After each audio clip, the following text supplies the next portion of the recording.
Terus balik lagi sama gue di channel Martin. Dan ya pada kesempatan kali ini gue akan mengupdate untuk Bitcoin, kemudian ada DXY, USDT Dominance, dan juga Shiba Inu teman-teman ya. Ada yang request untuk Shiba Inu juga.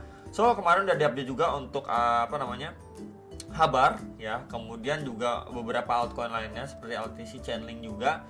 Dan ya tadi ini ada rilis data untuk CPI ya. Memang kita bisa lihat di sini ada yang kenaikan yang diekspektasikan itu dari 3% ke 3,3%, tapi keluar itu malah di bawah ya, malah nih 3,2%. Walaupun memang adanya kenaikan tapi memang di bawah ekspektasi ya. Kita bisa lihat nih dari forecastnya lah, di bawah forecast ya teman-teman. Dan besok itu masih ada rilis data PCE.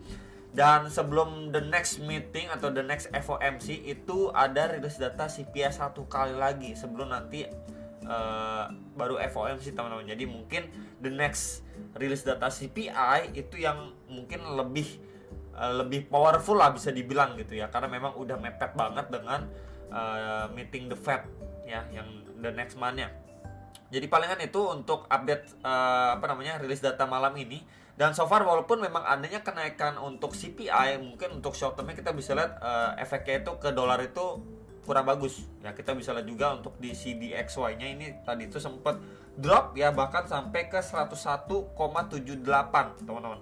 Dan ya kalau misalkan teman-teman lihat untuk gold atau emas malah berkebalikannya. Dan ya kita bisa lihat di sini dia bikin candle panjang ke bawah dan akhirnya ini recovery ya. Jadi kalau misalkan kolerasinya biasanya kalau misalkan rilis data CPI seperti ini ya mengalami kenaikan ya, biasanya untuk dolar atau USD itu mengalami merah dan berlawanan untuk yang lawannya dolar seperti emas contohnya.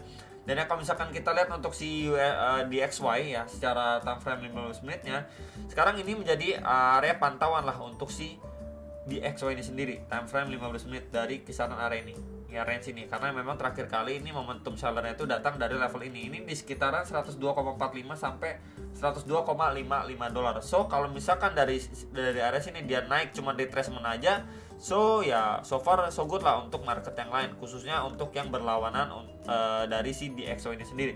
Jadi kelihatan seperti ini, ketika dia mencoba break malah di sini mendapatkan another rejection lagi. Nah ini good lah untuk mungkin short term lah untuk market teman-teman. Tapi kalau misalkan akhirnya nanti teman-teman lihat gitu ya, di sini untuk DXY malah mampu break and retest, wah ini pertanda sebenarnya kurang bagus lah untuk emas dan kawan-kawan lah ya teman-teman.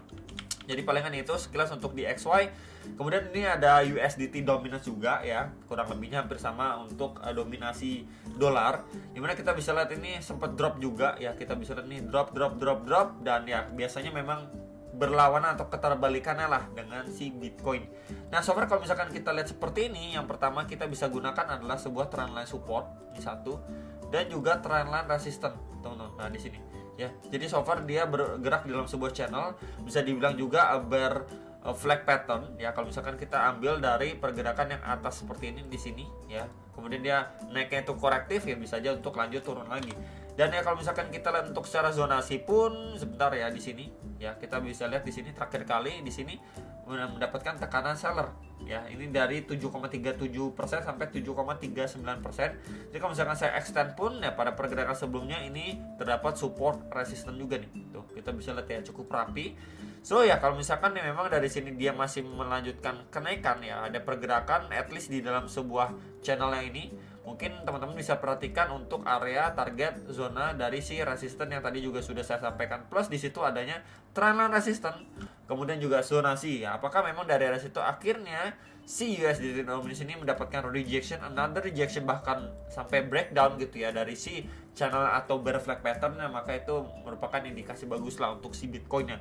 Tapi yang perlu di note adalah ketika memang akhirnya si USDT dominance ini malah mampu bablas ya, mampu reclaim dan retest, bahkan untuk ngetes next area target resistance ya, pertanda kurang bagus lah untuk Bitcoin ya. Di sini next target itu di sekitar area 7,44 sampai 7,46% ya.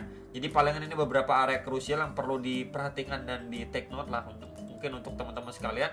Dan kalau misalkan pun nanti teman-teman lihat reaksinya, sebentar nih coba saya ganti pakai yang tadi mana ya, sebentar teman-teman ya. Nah pakai pet ya. Jadi kalau misalkan dari area sini dia mendapatkan rejection lagi, malah dia breakdown gitu ya, retest, dan dia mungkin akan ngejar ke sebentar. Nah ini ya ke area bawah dari si bagian support ya USDT dominance. Kita bisa lihat di sini ya. Nah, di area sini ya, beberapa kali sebelumnya di testing 1, 2, ini 3, 4 kali di testing ini di sekitar 7,23 sampai 7,24%. Ya kalau misalkan nanti USD dominance itu ngejar area situ lagi, mungkin untuk si Bitcoin itu di sekitaran 30.000 sampai 30.200 dolar. Jadi ini dulu yang diperhatikan untuk secara short termnya ya, time frame 1 jam ini kita bisa gunakan untuk trendline support bagian bawah dan atas itu resisten di sebuah channelnya ya. Dan ya kalau misalkan kita lanjutkan untuk lihat si Bitcoin secara daily time frame, so far ya kita bisa lihat di sini masih reject sama teman-teman di sini. Sebentar coba saya tandain. Oke, di sini rejection. Oke. Kemudian di sini juga rejection 1, 2 ya. Kita bisa lihat beberapa kali memang upaya untuk lanjut naik pun ada gitu ya, ketika memang dia udah nge-grab liquidity atau setidaknya testing di sekitaran zona 28.500 dolar ini. Dan ya so far memang masih mendapatkan rejection, dimana itu terakhir kali juga tekanan seller itu datang dari area sini nih pada pergerakan 23-24 Juli 2023 ya. So far kalau misalkan kita lihat di sini, apakah memang besok secara daily time frame dia masih mampu bertahan ya at least di atas EMA 21.34 itu di sekitaran 29.460 dolar lah ya. Apakah memang besok ya secara closing masih mampu berada di atas area situ, atau malah dia bablas untuk mengejar area bawah lagi ya ke kisaran 28.500-an dolar ya, dimana memang tadi sempat volatile ya menjelang dan setelah rilis data CPI. Namun perlahan-lahan ini market turun karena memang kita tahu juga inflasi naik dan mungkin kedepannya The Fed masih akan hawkish untuk menaikkan suku bunga. Tapi balik lagi ya, yang perlu di note sekali lagi adalah di bulan depan itu masih ada rilis data CPI satu kali lagi dan baru meeting FOMC. Apakah memang di next meetingnya itu dari 3,2% itu malah naik lagi ya, mungkin ke 3,5 atau malah stay aja, yaitu menjadi concern kita next month ya teman-teman. Nah kemudian kalau misalkan kita lihat untuk si Bitcoin secara hourly, tadi kan udah secara daily ya pantauannya zonanya. Nah secara daily time frame ini sebelumnya sempat saya bahas juga ya ke teman-teman sekalian, dan so far ketika memang dia udah mantul atau lanjut naik sampai 30.000 sampai 30.200 dolar, di sini malah kebentuk yang namanya double top. Ya ini top 1, kemudian dia berangsur rejection ya, turun, ngetes EMA 21 doang, kemudian lanjut naik lagi ya, dan di sini rejection terjadi lagi dan ya dia udah breakdown dari neckline-nya dia. So ya kalau misalkan kita lihat untuk time frame 1 jam lebih detail ya, ketika ini drop ya, konsolidasi dan lanjut naik pun ya kita bisa lihat di sini cuman retest sebatas neckline dari si double top, kemudian dia reject lagi teman-teman. Nah PR-nya untuk si Bitcoin posisi saat ini adalah ketika memang kemarin juga sudah saya bahas ya menggunakan bantuan kakek Fibo. Di sini ada beberapa golden ratio dan ya concernnya untuk saat ini adalah dia harus mampu bertahan di retracement atau Fibo 0,6 sampai 0,5-nya itu di sekitaran 29.280 sampai 29.465 dolar. Apakah memang dari sini kita bisa lihat hanyalah proses sideways aja, period base sebelum proses dia lanjut naik, atau dia malah breakdown dari sini loss momentum untuk lanjut turun lagi. Ya jadi ketika memang dari level area ini, box merah ini ya beberapa kali menjadi support resisten dari si pergerakan Bitcoin, dia sudah breakdown and retest, mungkin bisa dimanfaatkan ketika di retest untuk mengejar area bawah. Nah area bawah yang dimaksud itu kisaran berapa bro? Masih sama seperti pembahasan yang lalu di sini dan di sini. Itu di sekitar 28.900-an dan di 28.700-an dolar ya, dimana itu menjadi low level dia pada pergerakan 1 Agustus ya, dan juga pada pergerakan 7 Agustus 2023. Jadi ini beberapa area yang perlu diperhatikan ketika memang sudah dia terbreakdown. Batas bawahnya itu zona box warna merah ini, dan di situ juga ada pas juga dengan retracement 0,6.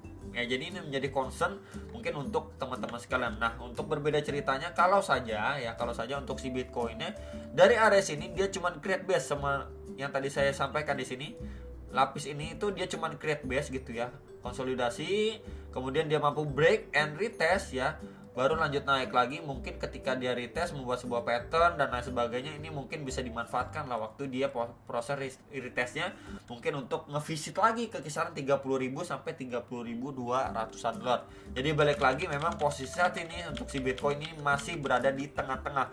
Either nanti dia memutuskan untuk akhirnya breaknya itu ke atas dulu gitu ya, atau malah dia terbreakdown loss momentum teman-teman. Karena memang kita bisa lihat terakhir kali pun ini ada upaya untuk dia break dari area support resistance sebelumnya, atau mungkin bisa dibilang juga area neckline dari si double top si Bitcoin ya. Cuman ya kita bisa lihat rejection lumayan strong terjadi di sini. Tapi ya kita bisa lihat juga dia masih ketahan di low level atau swing low terakhir di time frame yang kecil, di time frame atau jamnya. Ini menjadi concern saat ini untuk si Bitcoin. Nah, untuk next pembahasan si Shiba Inu. Nah, Shiba ini sendiri sempat saya bahas lumayan sering ya, Shiba Inu sendiri. Kemudian udah sempat kita gunakan zonasi-zonasi juga, dan bahkan ketika terakhir kali dia koreksi ke 0,00547 dolarnya, ketika dia naik dan retracement pun ini juga sempat masuk ke pembahasan ya, dimana secara bigger picture seperti time frame daily ini terbentuk sebuah triangle pattern, dan ya kita bisa lihat dulu apakah memang dari sini dia mampu break dulu baru retest lanjut naik, atau dia terbreakdown cuman retest lagi bagian bawah dari si ini trendline supportnya dari si Shiba ini di sekitar 0,00709 dolar ya. Kita bisa lihat nih untuk proyeksi yang pertama, atau yang kedua dia mampu break retest lanjut naik, dan ya malah yang kejadian itu yang pertama. Kita bisa lihat ya di sini prosesnya. Untuk yang ini maksudnya tuh ya, dia mampu break and retestnya itu rapi banget, kemudian mulai sideways lanjut naik, berangsur lanjut naik ya. Ini akan saya hapus dulu, ini juga udah saya akan hapus ya. Dimana waktu proses dia retestnya pun ini rapi banget ya secara daily loh. Ya ini kita bisa lihat bikin tail candle beberapa kali ke trendline resistance si triangle patternnya. Kemudian di sini sebelumnya juga sempat saya bahas ya, ini terbentuk sebuah, sebentar coba kita lihat di sini mungkin falling wedge atau sebuah channel ya di sini. Ketika ada naik kemudian dia konsolidasi di sini membuat sebuah channel, dan ini kita ataupun saya juga sudah pantau dengan area golden ratio si Fibonacci, kakek Fibo teman-teman ya, di retracement atau Fibo 0,6 di 0,0734 dolar. Kita bisa lihat precisely ini bagian candle yang ngetes bagian sini ya, zonasi, kemudian golden ratio, kemudian trendline support, dan akhirnya di sini mendapatkan reaksi pemantulan, dan akhirnya mampu break retest beberapa kali baru dia berangsur lanjut naik. Nah, posisi saat ini banyak yang nanyain Shiba itu next area target kisaran berapa? Masih bisa naik enggak? Masih bisa lanjut ke kisaran berapa, bro? Oke. Nah, untuk Shiba Inu saat ini sempat reject pertama kali setelah dia lanjut naik ke, nah ini kita bisa lihat nih next area di sekitar 0,01032 dolar. Ya, kita bisa lihat ini pertama kali dia reject ya, kemudian dia retest lagi di area sini, di mana ini sebelumnya juga menjadi area support resistance juga di sekitar 0,0870 dolar, sekitar area situ. Kemudian di sini berangsur lanjut naik. Nah, untuk PR-nya Shiba terdekat time frame 4 jam pasti di swing high terakhirnya dia. Apakah memang dia ketika dia proses naik di sini mendapatkan rejection kembali ya? Ya, kalau misalkan rejection kembali berarti probabilitas untuk double top ada. Ya, kita bisa lihat di sini apakah di sini mendapatkan rejection. Kemudian dia akan visit lagi ke area neckline si double top ini ya. Teman-teman, ini menjadi concern Shiba Inu saat ini. Ya, swing high terakhir itu di sekitar 0,01040 lah, sekitar area itu. Nah, untuk good skenario-nya adalah ketika memang dari area sini Shiba ini mampu closing candle apalagi secara time frame 4 jam atau 1 jam gitu ya. Break and retest ya untuk lanjut naik lagi. Nah, pertanyaannya ketika memang si Shiba Inu ini mampu break, ya berarti kan invalidasi ya dari si double topnya ini break, kemudian retest lanjut naik lagi. Next area target kisaran berapa lagi, bro? Next area target di sini ya PR-nya itu masih banyak banget. Itu di sekitar 0,01110 ya untuk Shiba nih di sini. Next lagi di 0,01184, kemudian di 0,01300 dolar ya. Kita bisa lihat di sini beberapa PR-nya Shiba ini banyak lah ya teman-teman. Jadi ini bisa menjadi acuan juga mungkin buat teman-teman atau referensi lah ya, untuk mungkin mau yang cicil jual ya, untuk nanti wah ini udah di resisten nih kayaknya kena reject lagi, wah ini dilihat udah momentumnya udah mulai slow, wah ini kayaknya udah mulai mau cicil jual dan lain sebagainya. Itu balik lagi ke trend plan kalian masing-masing. Jadi at least saya di sini juga sudah saya sampaikan untuk beberapa area zona yang penting lah dan yang perlu diperhatikan untuk si Shiba, apakah memang dia mampu break retest untuk mengejar next beberapa area target yang ini. Tapi kalau misalkan pun dia nggak mampu break dan retest, maka ya bersiap untuk skenario buruk yaitu double top. Maka mungkin di sini akan reject dulu dan visit dulu terdekat di 0,0940 dolarnya ya. Jadi palingan itu yang bisa saya sampaikan untuk si Shiba, kemudian juga untuk si Bitcoin dan juga USDT dominance, berikut juga dengan di XY-nya. hopefully bisa terbantu dengan adanya analisa ini, dan sampai jumpa untuk next video Sang Profit.